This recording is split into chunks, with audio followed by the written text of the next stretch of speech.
If I'm one, does that block everybody else out? It'll be whoever speaks next, yes. Okay, but then I come back on again, if Yeah. I've got this one. Yeah. Okay. Okay, we're live. Hey, Kim, Yes? you need to enable screen share. Okay.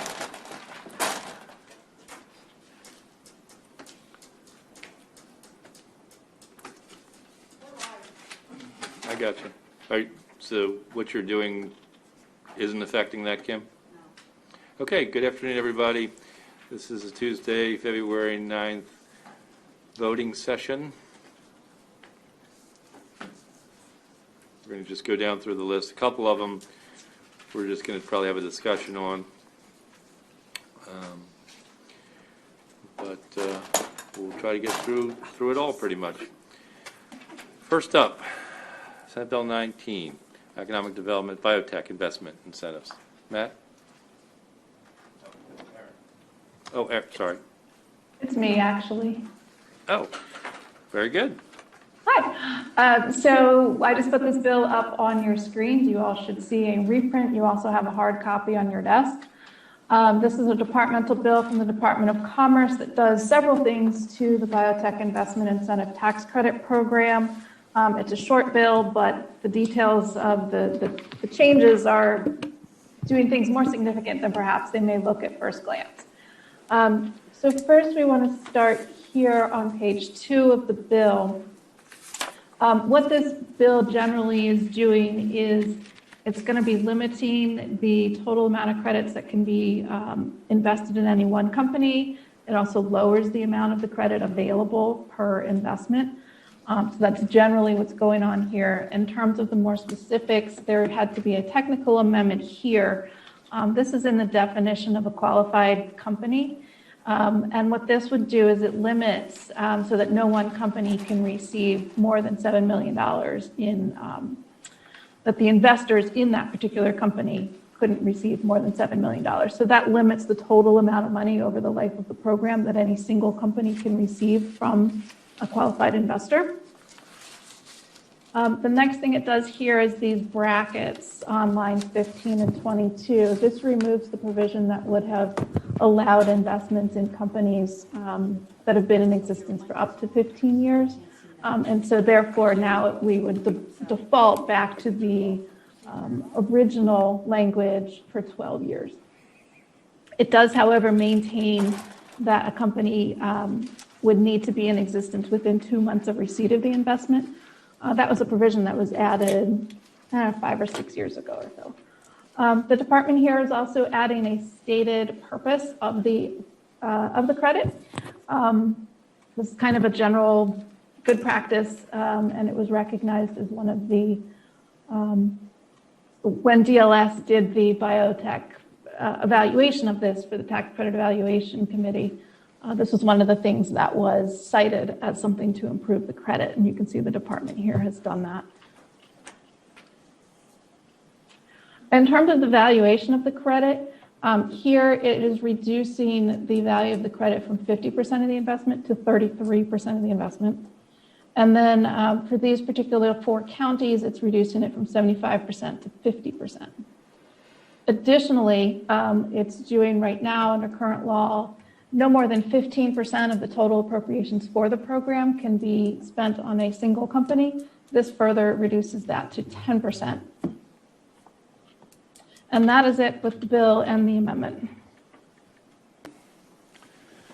Thank you. Questions? Anyone?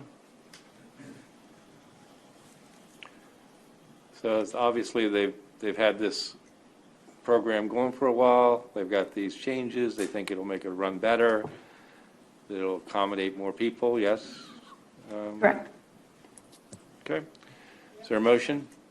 So moved. Absolutely.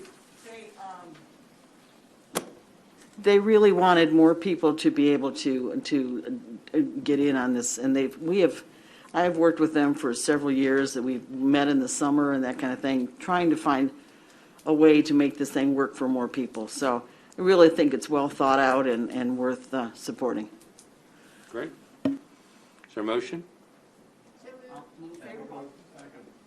All those in favor, raise your hand. Opposed? Unanimous. Senator McCrae's still not here. Yeah, I'll get it. And you worked your way right into being floor leader, Senator Kim. There you go. Senate Bill 48, subtraction modification living organ donors. Is this in the same posture we passed last year? Yes, yes. Senate Bill 48 expands the existing living organ donor subtraction modification by increasing the maximum value from $7,500 to $10,000. It also expands the types of expenses that are eligible to include unreimbursed child or elder care expenses and medication expenses attributable to the qualified organ donation. All those in favor, raise your hand. Unanimous. Senator Young, you got this.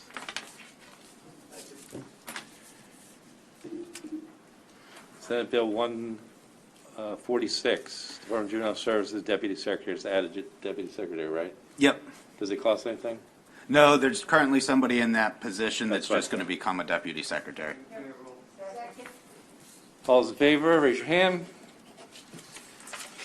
Opposed? Unanimous.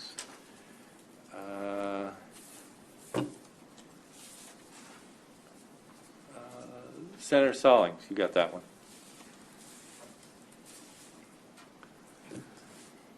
Okay, we're second on this next one, 149. This is the MAFE bill, or the Maryland Auto Insurance, new name, I guess. So the Senate Bill 149 is, it expands, it makes permanent the provisions that allow MAFE not to pay the insurance premiums tax. Those provisions would currently expire after fiscal 2022, and so this will just make permanent the exemption, basically the tax exemption for MAFE. The amendment in front of you is technical. It was the bill was drafted to the wrong provision in that section, and so it just adds MAFE to give them an affirmative exemption as opposed to it just puts them in subsection B instead of subsection A. How much was the value of that? The fiscal note has a revenue loss to the state of $1.6 million a year, so that would seem to be the amount that they would be paying. So. Questions? Is there a motion? In favor with amendment? Second. All those in favor, raise your hand. Unanimous? Okay, so we don't need to do that one.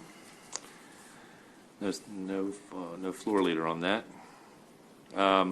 Just in case, Senator Zucker can just have those numbers handy in case somebody asks a question.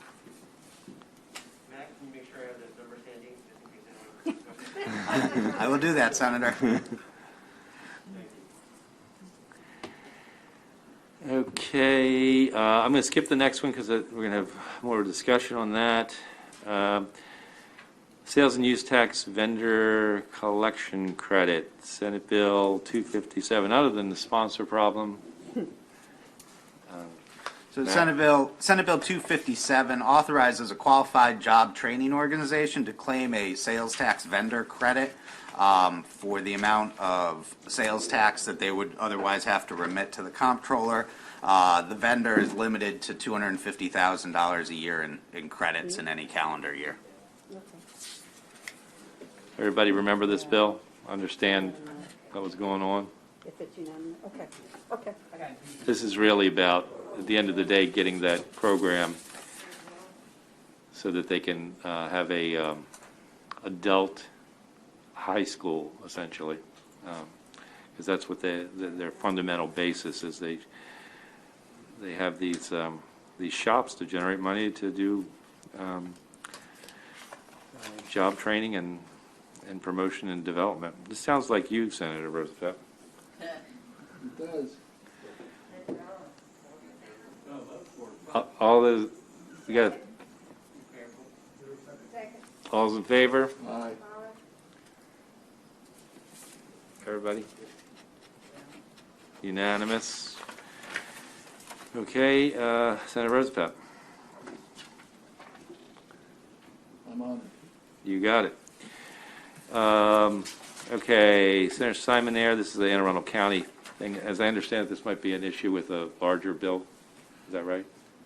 I believe this one is Erica's bill. Is there another bill out there that statewide?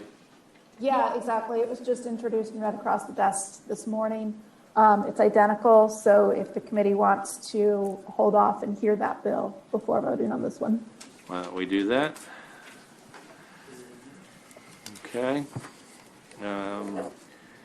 Senate Bill 294, Senator Gallion. So Senate Bill 294 is a sales and use tax exemption for for sale of construction materials or warehousing equipment. If the warehousing equipment is being purchased solely for the redevelopment of a federal facility in Cecil County. Okay, so everybody knows that we've done this before, Trade Point. We did something up in Hagerstown, I think, last year. We did it for call centers. We've been using this tactic to spur growth in various places where growth was just not occurring. So I heard there was a second, first and second. Yep, okay. All's in favor? Unanimous? Senator Peters, you're the lucky winner on that one.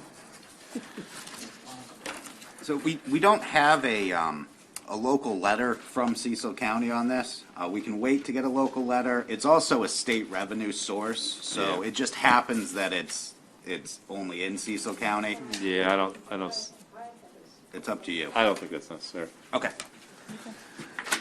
As far as I'm concerned, those economic development things are statewide Statewide. issues. I mean, it's a big, I just Big want to empty make space. you aware. gonna help the whole state. 307, direct care workforce, another, man, how do you get all these bills in here? We're second on this from finance. Yeah, budget and tax is secondary on this. It's identical to Senate Bill 449 from last year, which came out of B&T and Finance and passed the Senate unanimously. It establishes a direct care workforce innovation program in the Department of Labor and establishes a program to provide matching grants. Purpose of the program is to expand on recruitment and retention strategies for direct care workforce workers in the state. And the program has a funding mandate of at least $250,000 per year. Questions? Good motion? Favorable. Second. All those in favor, raise your hand. Unanimous? So now, Senator Peters needed to go do a bill too, so. But we don't need anybody on that one because we're second. Correct. Okay, 325. 325, this is a departmental bill. What it does is for tax sales, it exempts delinquent taxes, or exempts taxes that only allows taxes that are delinquent to be included in the redemption amount. So after a property goes to tax sale, under current law, once those new taxes become assessed on July 1, they become part of the redemption amount. This would give property owners whose property have gone to tax sale a little more time, so those taxes would not be part of the redemption amount until they're delinquent. So the example given was, for a homeowner, usually you pay in 2 installments, by September 30, and then by the end of the year. So those amounts wouldn't be included until those thresholds are crossed. So it helps people out when they're trying to redeem the property by keeping the cost a little lower for them to redeem. There was a question at the hearing about the Baltimore City provision. That is just preserving the existing protection in current law for owner-occupied residential property in Baltimore City. had the word delinquent just be tacked in, it could have actually flipped the protection on its head. So that's all that is. It's not creating anything new for Baltimore City. Questions about this one? How do you understand this, right? Because I know, you've been doing these summer groups on this kind of stuff. Is there a motion? Second. All's in favor? Senator Young? Unanimous again. So, Senator Eckert, you'll do this one. Fine, thank you. We're going to skip the next two for now. 480, Senator Zucker, tax clinics for low-income Marylanders.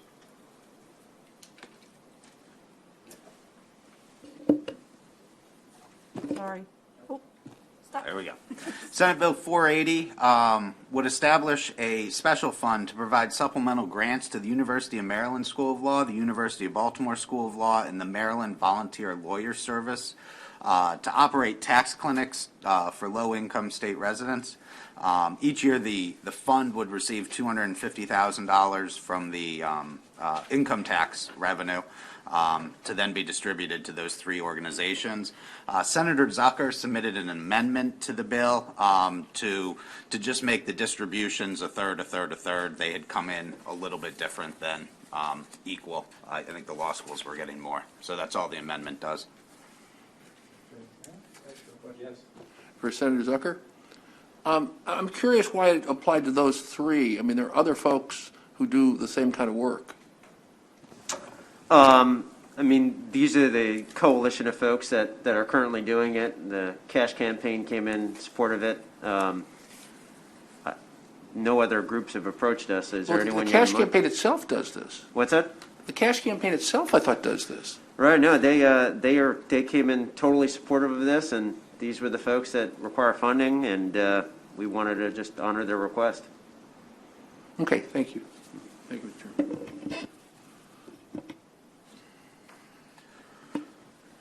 Is there a motion? Second? All's in favor? Hands up, please. Thank you. Unanimous again. Senator Zucker, you got that?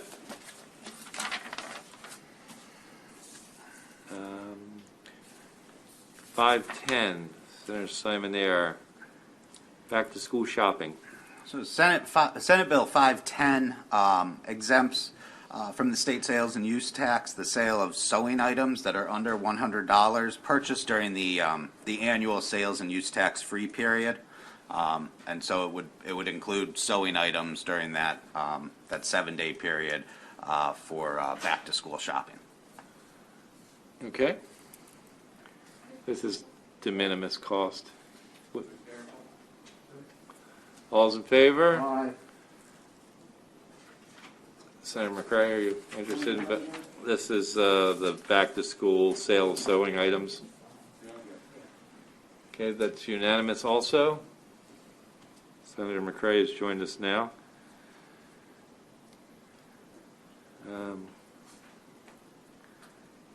Okay, Senator Quarterman?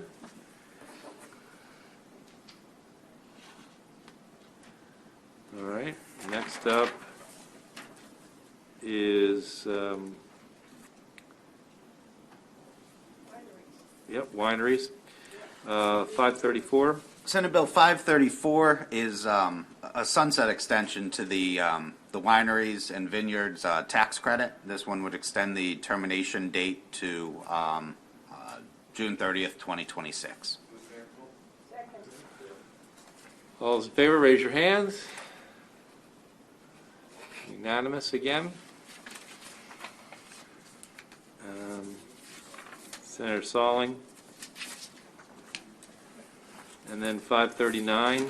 Senate Bill 539 is another income tax credit extension. This one is for the food donation tax credit program, and this one would extend the tax credit through tax year 2023, so another 2 years. Okay, all those in favor, raise your hand. Unanimous again. Senator Quarterman? You got that one? All right. That leaves us with all the good stuff that Senator McCray has given us. Let's start with the task force, 366. Hey, Mr. Chairman, Senate Bill 366. It's an uncodified bill that establishes a task force operated by the State Department of Assessments and Taxation, but also including several other departments, to look at the viability and benefits of establishing a Maryland identification number so that no matter which agency a particular company may be working with, they are using the same identification number to access their information. The report is due this December. Any questions? Is there a motion? So moved. All those in favor, raise your hand. Unanimous again, and that is Senator McCray. We'll have that on the floor.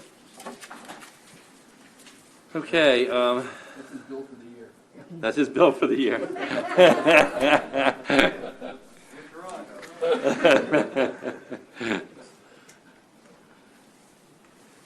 All right. Let's talk about highway user revenues.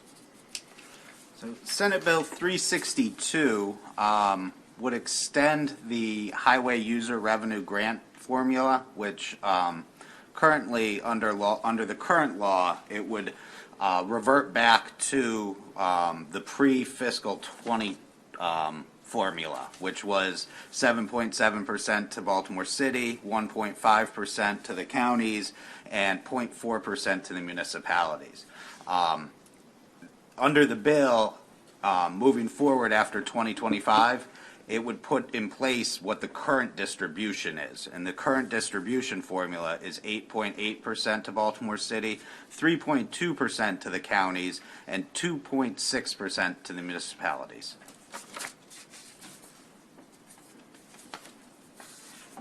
Now, we passed this last year, but we modified it somehow. How did we modify it? So the version that passed last year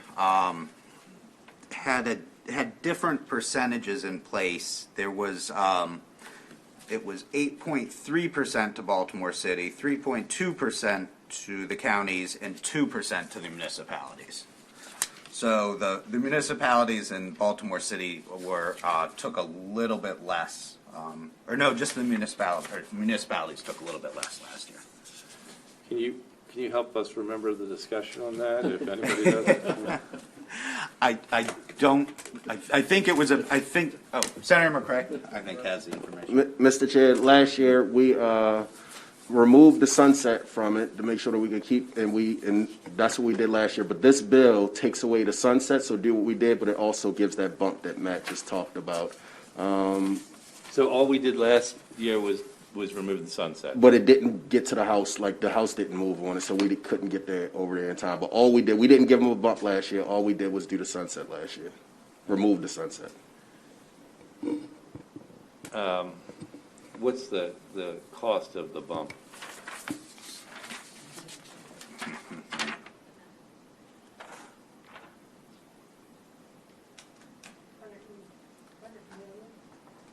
I would have to ask Steve to calculate that from last year. Now it's coming back to me. Yeah, so, let's just hold, get the information before us. At a minimum, I absolutely think we should get rid of the sunset, but let's have that further discussion. Senator, did you have something else you wanted to say? I was just going to say that there was a decent bump, and this is a legacy bill from our former colleague from District up there in Western Maryland, Andrew Sarafini. Move unfavorable. Or don't include the bump in day before the What's that? Senator Young. Senator Young. Yeah, I don't know the cost of the bump, but I think the bump is getting it back to what it was before it was cut years ago. Right. Star Wars? Somebody's excited about this bill. Right. Right, that's right, Serafini. The ghost of Serafini. Okay, so we're just going to hold that for now.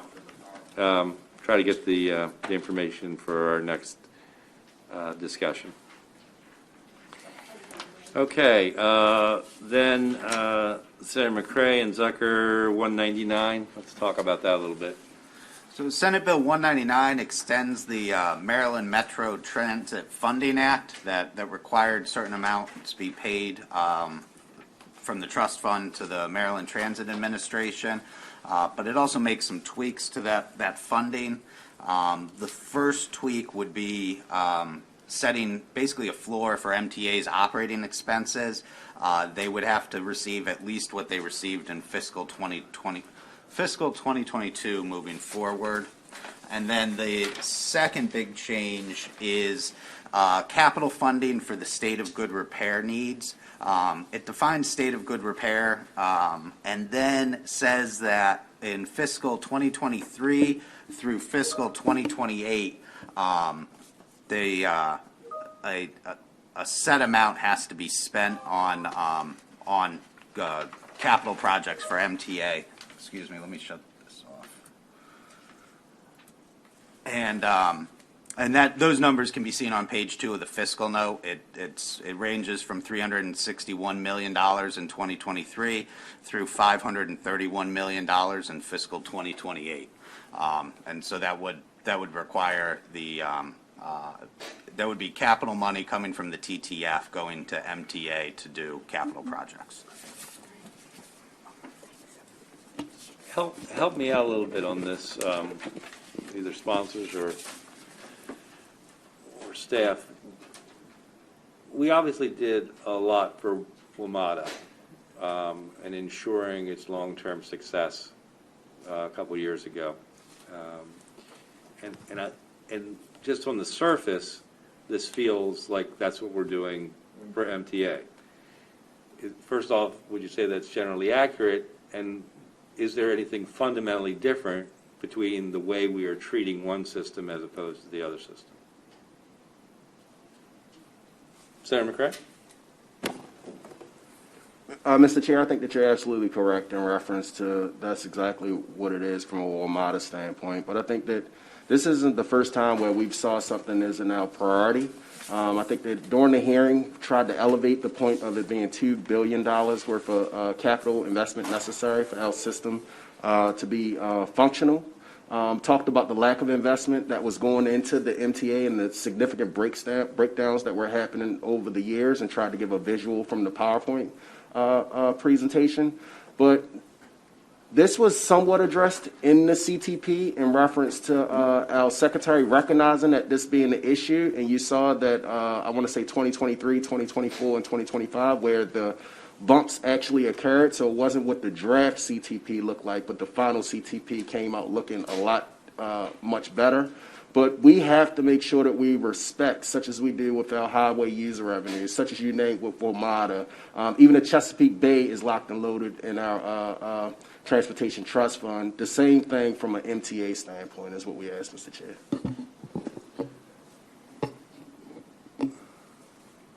So with regard to what is in the future planning, you're saying it somewhat matches this bill? Yeah, absolutely.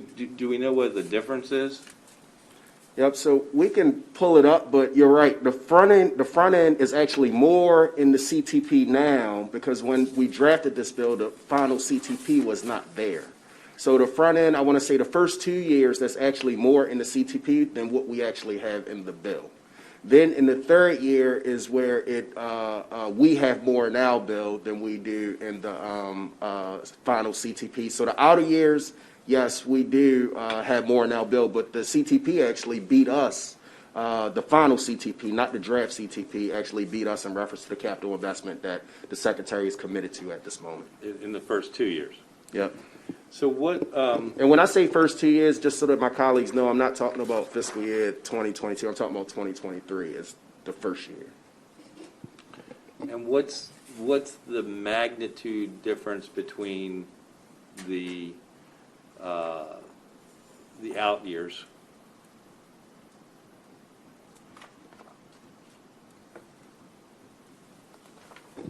I'm pulling up the slide as we talk now, Mr. Chair. I believe that the third year was about 100 million difference between the bill and the finalized CTP. Matt can correct me on that, but I'm It's pulling about it up. 150. 150? In 2026, it looks like. Okay.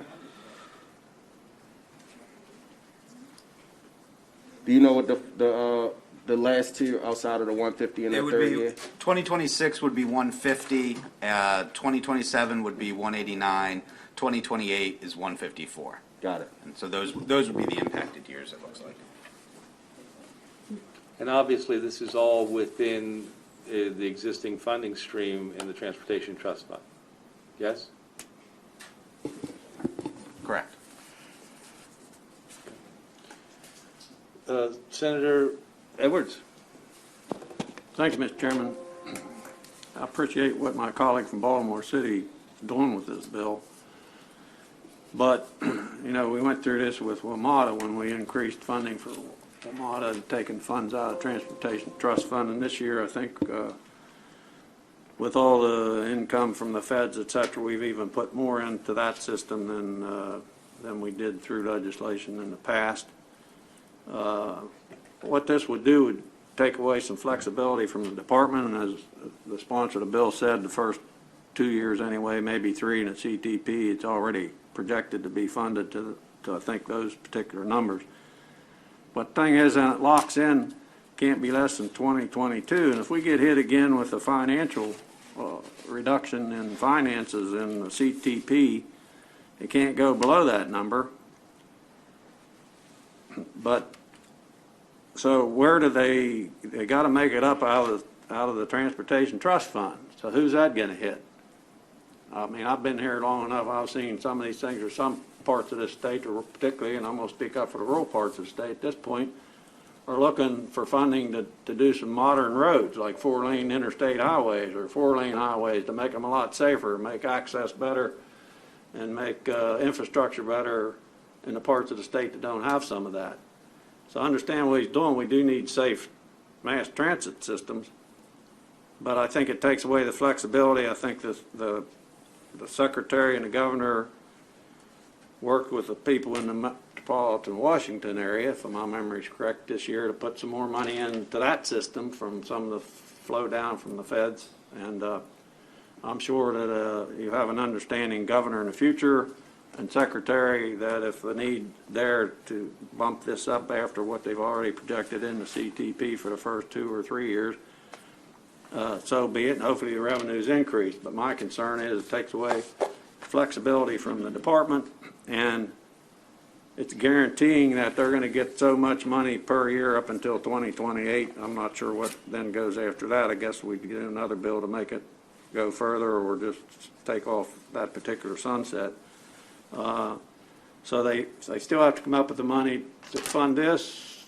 They have to take it out of the Transportation Trust Fund, and I got a concern that where that's going to come from could probably negatively impact my part of the state and other rural parts of the state particularly. Senator McCray? Yes, sir. First, I just want to say I respect and acknowledge what the good senator from District 1 is stating. I also want to acknowledge that there's $2 billion worth of capital need in reference to this respective system. I think that we also saw the breakdowns that typically happen from this. And, you know, respectfully, I say that when we see the investment that needs to be made in these respective areas, we've locked in with this. We've done it with highway user revenue. We've done it with the Chesapeake Bay itself from a transportation trust fund standpoint. And we've also more recently done it with WMATA. The need is definitely there. And now that I got the correct numbers, Matt, I believe that it's 361 is what we have in our bill for the third year. Or 453, I should say, is the third year.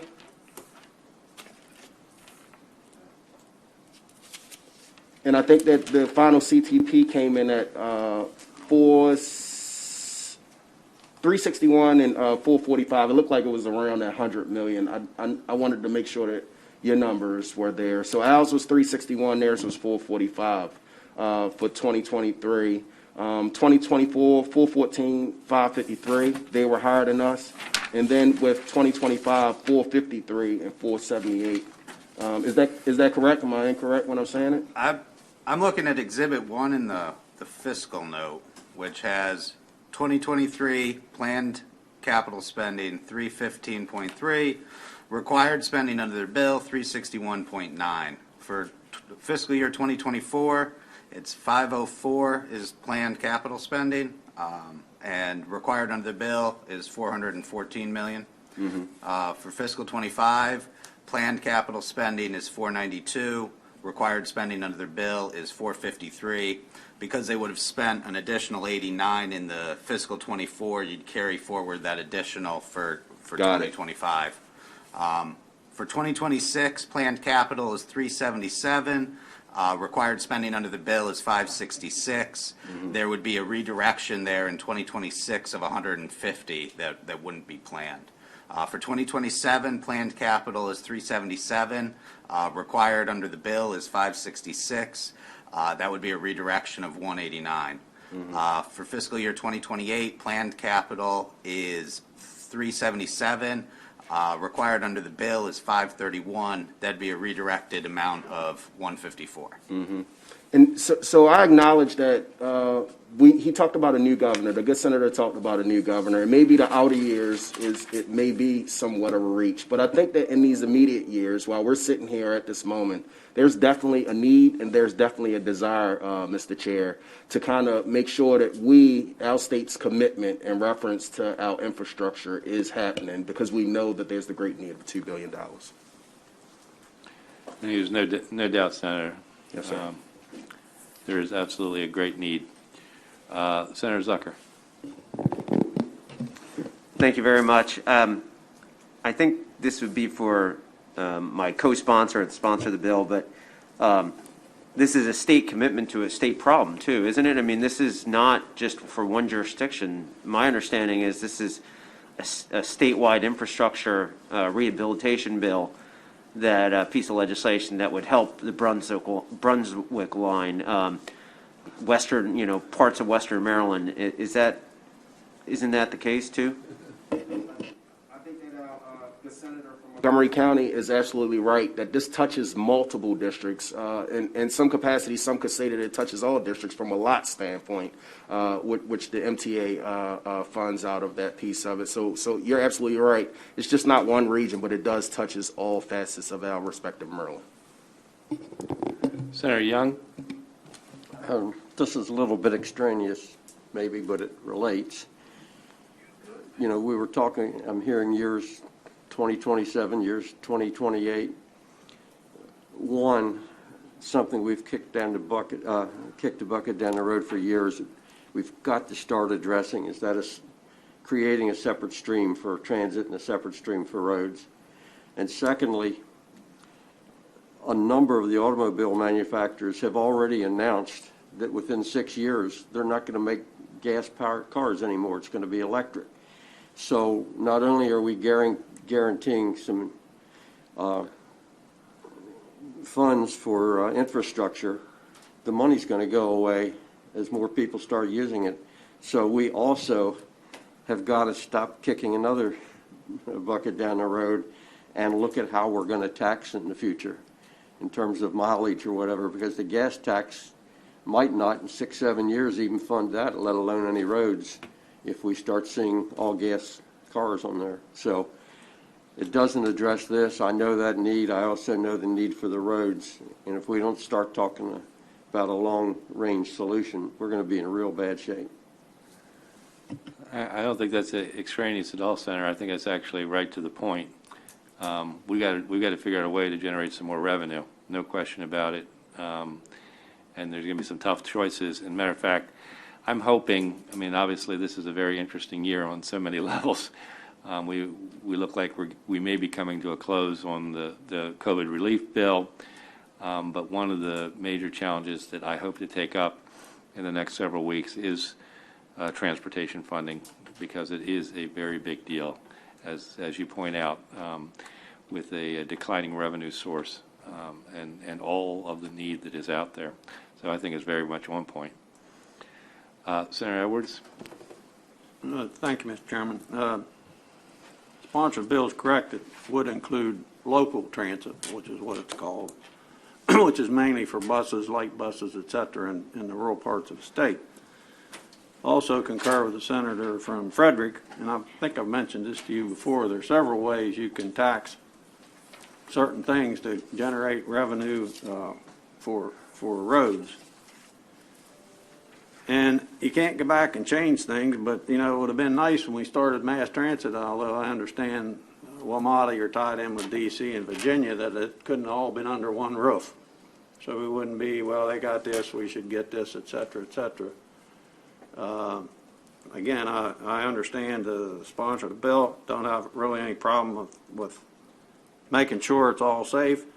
I would hope that, and you kind of laughed when I brought this up the other day, we did have that meeting with Mr. James on a different kind of mass transit scenario, maybe the futuristic kind, that the department, along with the Baltimore metropolitan area, would take a good look at something like that and come up with some pilot project, because if what he said, and I've did a little checking, is accurate, it's way cheaper than how we're doing it now, building light rail, heavy rail, et cetera, and can get a lot more done and take care of the situation of getting people around, particularly in the city, where it doesn't take up much space at all. So I think at some point we need to direct the department to look at those kind of things and say, you know, this, but we do need to come up, and there's states out there that have already done some of this for taxing different ways to raise revenue for their transportation funds, and I don't think it would be too difficult. But at this point, we're giving tax credits, I think, to people to buy electric vehicles. So then we can turn around and put a tax on them. But we need to thoroughly look at that. I think we need to thoroughly look at how we're doing mass transit overall, period, not us, but the department. But I still have a concern, even though local transit gets something out of this, or what's called that we have another drop, which is going to occur because the vehicles aren't buying as much gas, that it's going to impact other parts of the state, because they have to put a certain amount of money into this program. And it worries me. Again, I'm being parochial here, coming from rural area who needs some road things, that we're going to be the area that this cutback will take effect. Hopefully it doesn't occur, but you never know. Thank you, Mr. Chairman. Senator McCray?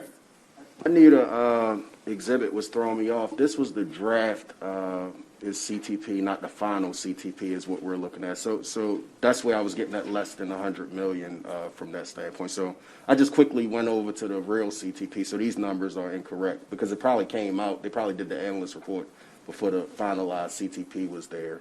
Yeah. Just FYI. Thanks, Senator. Senator Rosepep. Yeah, I just wanted to make one sort of general point on this. The first question you asked, Mr. Chairman, was this analogous to the issues with Metro? And I think that's the big idea here, is it is analogous to Metro. And the problem with Metro, and I know more about Metro than I know about MTA, even though I've got 2 MARC trains running through my district, is the Metro system, which was the second most used mass transit system in the country, declined usage over the last 10 years. Crashed, and a lot of bad stuff happened, and that was the impetus. And I think Senator McCray and Senator Zucker laid out very powerfully how it's an equivalent situation with the MTA. And I just think from a fiscal responsibility point of view, we pour billions of dollars into these assets. And because of the way the culture works, the politics works, it's always more attractive to build the new shiny thing, as opposed to keeping up the stuff that you already invested in. But that isn't really the smart way to do it. The smart way to do it is to keep your investments up to date, keep them working. Safety is one thing, but also simply making it attractive for people to use them to have all the benefits. So I just think strategically, how much, when, how this fits into other things is an issue. But I think big picture, doing the same thing for MTA, long-term investment in keeping the system up that we've invested in, is like Metro, and it's the right thing to do. Okay. Senator McCray, do you have anything more to say? Okay. Okay, I think that was, oh, sorry. Senator Eckert.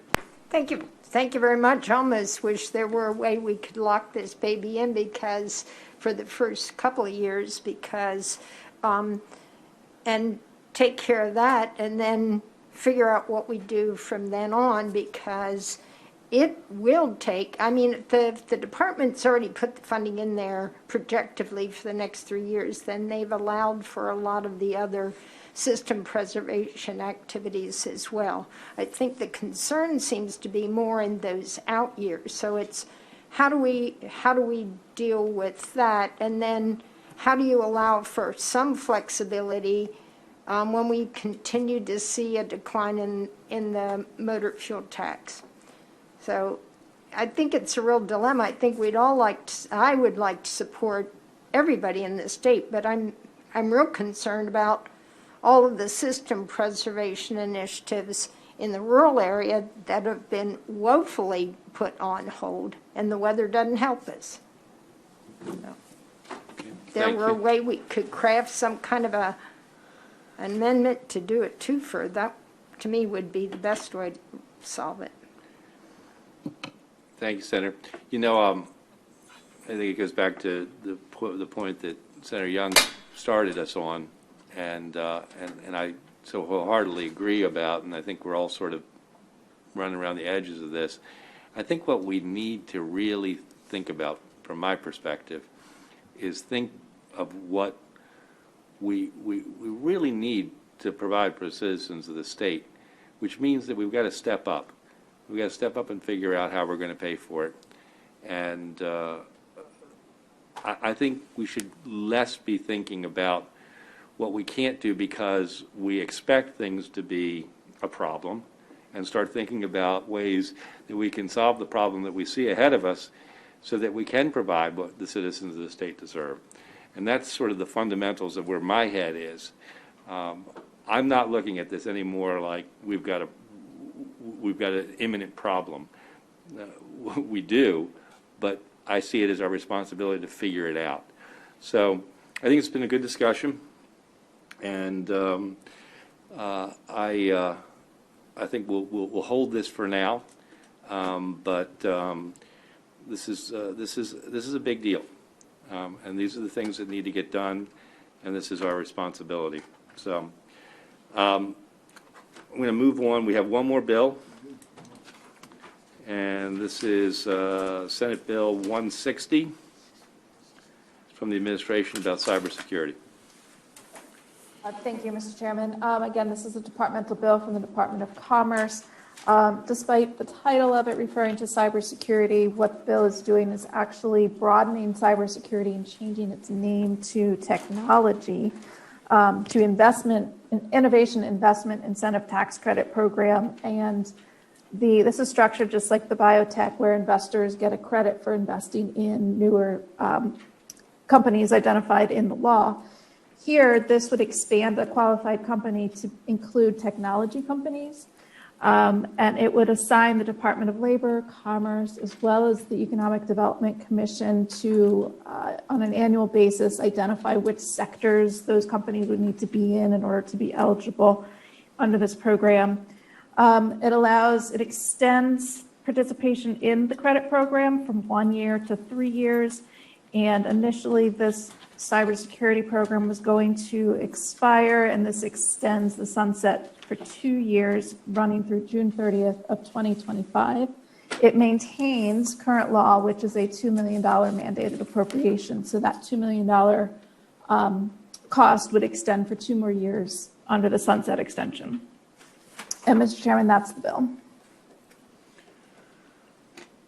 So this program's been around for a while, but the department believes this is the way to jumpstart it a little more than it's been.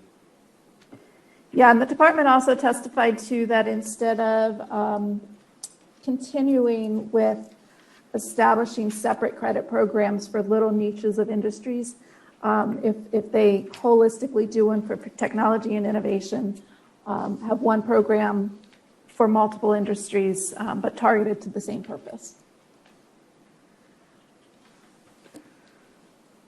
Okay, is there a motion? So moved. Second. All those in favor? Aye. Unanimous again.